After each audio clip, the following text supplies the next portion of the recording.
جس کو یہ فکر ہو کہ میں مجرم ہوں اور میں بخشوانے آیا ہوں، میں معافی مانگنے آیا ہوں، جس کو یہ احساس ہو کہ میرے بہت سارے گناہ ہیں، میں تو قابل نہیں تھا اس سفر کے، اور مجھے بلا لیا میرے کریم نے۔ دنیا میں تو میں جس کو اچھا نہیں جو مجھے اچھا نہیں لگتا میں اس کو نہیں بلاتا اپنے گھر پہ، جو میری بات نہ مانے میں اس سے بات نہیں کرتا، مگر یہ کیسا کریم ہے میرا مولا کہ گناہوں کے انبار، خطاؤں کی لائن لگی ہوئی ہے، مگر اس نے پھر مہمان بنایا ہے۔ اور جس مجرم کو یہ پتا ہو کہ میں بخشش لے کر جانا ہی ہے مجھے، تو پھر اس کے نخرے نہیں ہوتے۔ یہ حاجی سمجھ لیں کہ ہم یہاں پکنک منانے نہیں آئے، یہ مغفرتوں کا سفر ہے، اور ہمیں بس سر جھکا رکھنا ہے۔ ہم شرمندہ رہیں، ہم احسان مند رہیں، ہم بس معافی مانگتے رہیں کہ مولا تو نے بلا لیا، یہی تیری بڑی مہربانی، میں تو قابل ہی نہیں تھا اس مقدس سفر کے،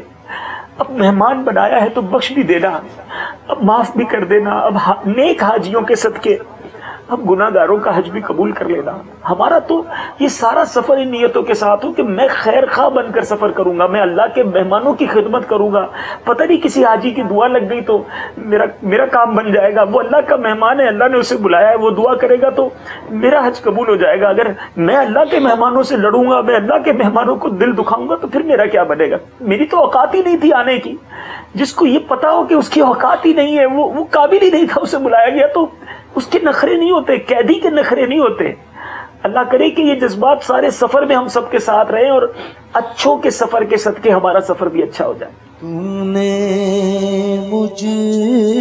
کو حج پہ بلایا،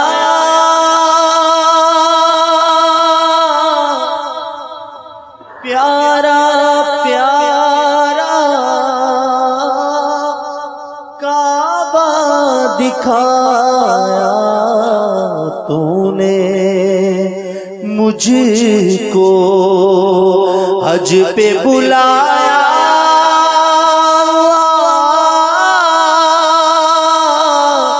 یا اللہ میری جھولی بھر دے، پیارا کعبہ دکھایا، اللہ پیارا کعبہ دکھایا، یا اللہ میری جھولی بھر دے، یا اللہ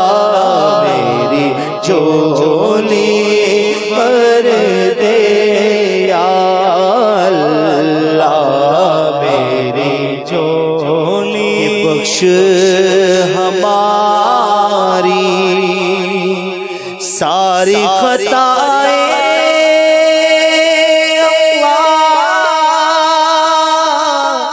کھول دے ہم پر اپنی عطائیں، برسا دے رحمت کی برکھا، اللہ برسا دے رحمت کی برکھا،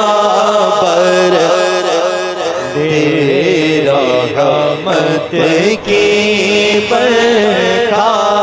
یا اللہ میری جھولی بھر دے، یا اللہ